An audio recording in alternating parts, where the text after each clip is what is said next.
ওরা জুনিয়ররা যখন খেলবে তখন ওরা যেন পায়, আবার সিনিয়ররা যখন খেলবে তখনও যেন পায়। ওইভাবে ওদের সিনিয়র আর জুনিয়র আলাদা করে দেবো, নাহলে ঝামেলা। হ্যাঁ, ওদের আলাদা করে দিন। ওদের একটা ব্যাট দিও, একটা বল দিও, এইটা সবচেয়ে ভালো হবে। কিন্তু যখন বড় বড় টুর্নামেন্ট হবে বা যখন ইয়ে করে খেলবা, বড়দের ব্যাটটা দিয়ে ওদের হেল্প করবা, আবার ছোটদের নিয়ে তোমরা খেলবে, তাহলে কি হবে? এটা কিন্তু করা যাবে না। আমি কিন্তু বারবার একটা কথা গতবারও বলছিলাম যে কোনো এরকম কিন্তু না যে আমি অমুকের ছেলে, এরকম না, সবাই সমান। ওই যে নামাজে দাঁড়ালে কি হয়, সবাই যে কাঁধে কাঁধ মিলে দাঁড়ায় না, এক হয়ে যায় না? আবার মারা গেলে কি হয়, কবরের দেখো ওখানে কিন্তু ধনী গরিবের কোনো ভেদাভেদ নাই, কিন্তু ওই সবাই কবরের নিচে আছে, তাই না?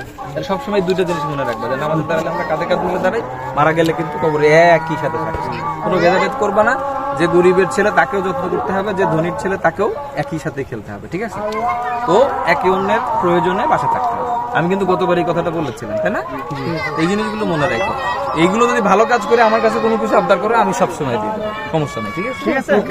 তো ভালো থেকো, আমি তোমাদের ব্যবস্থা করে দেবো, ভাইয়ের সাথেই করে। ঠিক আছে? আমরা ব্যাট বল কিনে আমি তোমাদেরকে পাঠিয়ে দেবো, ওদের মাঝে। ছোটদের মধ্যে ওরা একজন কাছে দেন, আমি দিয়ে দেবো, আমি দিয়ে দেবো, দিয়ে দিলেও হবে। ঠিক আছে, তোমরা যাও, হ্যাঁ, ভালো থেকো।